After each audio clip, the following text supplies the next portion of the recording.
વિદ્યાર્થીઓ અને ઉમેદવારોના ભવિષ્ય સાથે કચ્છના ઉજ્જવળ ભવિષ્ય સાથે ચેડા કરવાનું બંધ કરો।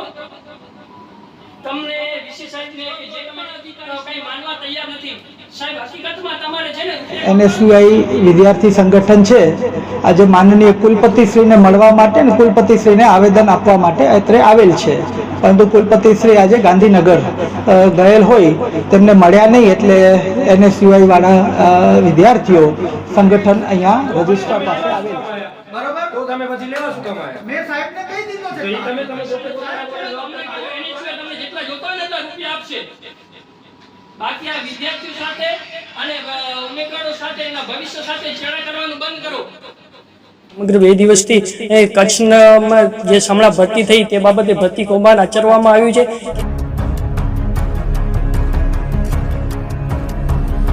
નામ છે ઋષિરાજસિંહ જાડેજા, પ્રમુખ કચ્છ જિલ્લા એનએસયુઆઈ। મીડિયાના માધ્યમથી અમને જાણવા મળ્યું છે સમગ્ર 2 દિવસથી કચ્છમાં જે હમણાં ભરતી થઈ તે બાબતે ભરતી કૌભાંડ આચરવામાં આવ્યું છે। ક્યાંક ને ક્યાંક જગદીશ તાપરિયા નામનો વ્યક્તિ ક્યાંક ને ક્યાંક બધી મેલી ભગત સાથે ક્યાંક ને ક્યાંક કચ્છ યુનિવર્સિટીના સત્તાધીશો સાથે સેટિંગ કરીને એક અમદાવાદના મહિલા ઉમેદવાર છે તેની પાસેથી ₹5 લાખ જેટલા રૂપિયા લઈ લીધા હતા અને તેને 13 લાખ રૂપિયા જેટલી માંગ કરી હતી। ત્યારે આ જ્યારે ભરતી કૌભાંડ બહાર આવ્યું છે ત્યારે આમાં ક્યાંક ને ક્યાંક કચ્છ યુનિવર્સિટીના સત્તાધીશો સંડવાયેલા છે અને તેના બાબતે અમે આજે રાજ્યપાલશ્રીને કુલપતિના મારફતે રજૂઆત આવેદનપત્ર આપવા આવ્યા હતા, પરંતુ કુલપતિશ્રી હાજર નથી, એમ કહી દીધું કે ક્યાંક મિટિંગમાં ગયા છે, બહાર ગયા છે।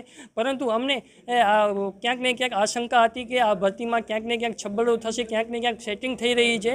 તે અગાઉ અમે ભરતી પ્રક્રિયાના ઇન્ટરવ્યૂના અગાઉ 2 દિવસ અગાઉ અમે રાજ્યપાલશ્રીને આવેદનપત્ર આપ્યું હતું કુલપતિશ્રીના મારફતે જ કે આ ભરતી પ્રક્રિયા નવેસરથી શરૂ કરવામાં આવે, કારણ કે ક્યાંક ને ક્યાંક આ ભરતી પ્રક્રિયામાં છબડો થઈ રહ્યો છે। ક્યાંક ને ક્યાંક પૈસા લઈ અને પોતાના માણસો સેટ કરવાની ક્યાંક ને ક્યાંક રંધાઈ રહ્યું છે તેવું અમને શંકા હતી। તેના મારફતે અમે રાજ્યપાલશ્રીને રજૂઆત કરી હતી અને આ સમગ્ર ભરતી 2024ની છે, ત્યાં સમગ્ર 2024થી આ વિવાદોમાં ભરતી રહી છે અને 2 વર્ષ થઈ ગયા અને તેની ભરતી પ્રક્રિયા હમણાં કરી અન્ય યુનિવર્સિટીમાં 2 વર્ષ જૂની ભરતીઓ રદ કરી નવેસરથી ભરતી કરી શકાતી હોય તો કચ્છ યુનિવર્સિટીમાં કેમ ભરતી કરી ન શકાય? પરંતુ આ લોકોએ કચ્છ અને કચ્છના વિદ્યાર્થીઓ સાથે તો છેડખાની અને અંધારામાં રાખે છે, પરંતુ આ રાજ્યપાલશ્રીને પણ અંધારામાં રાખે છે।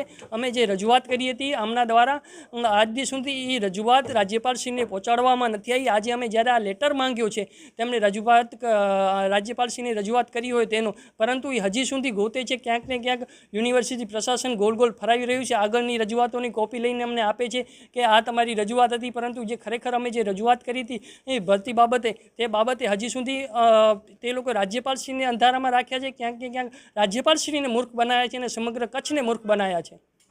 એનએસયુઆઈ વિદ્યાર્થી સંગઠન છે આજે માનનીય કુલપતિશ્રીને મળવા માટે ને કુલપતિશ્રીને આવેદન આપવા માટે અત્રે આવેલ છે, પરંતુ કુલપતિશ્રી આજે ગાંધીનગર ગયેલ હોય તેમને મળ્યા નહીં, એટલે એનએસયુઆઈ વાળા વિદ્યાર્થીઓ સંગઠન અહીંયા રજિસ્ટર પાસે આવેલ છે।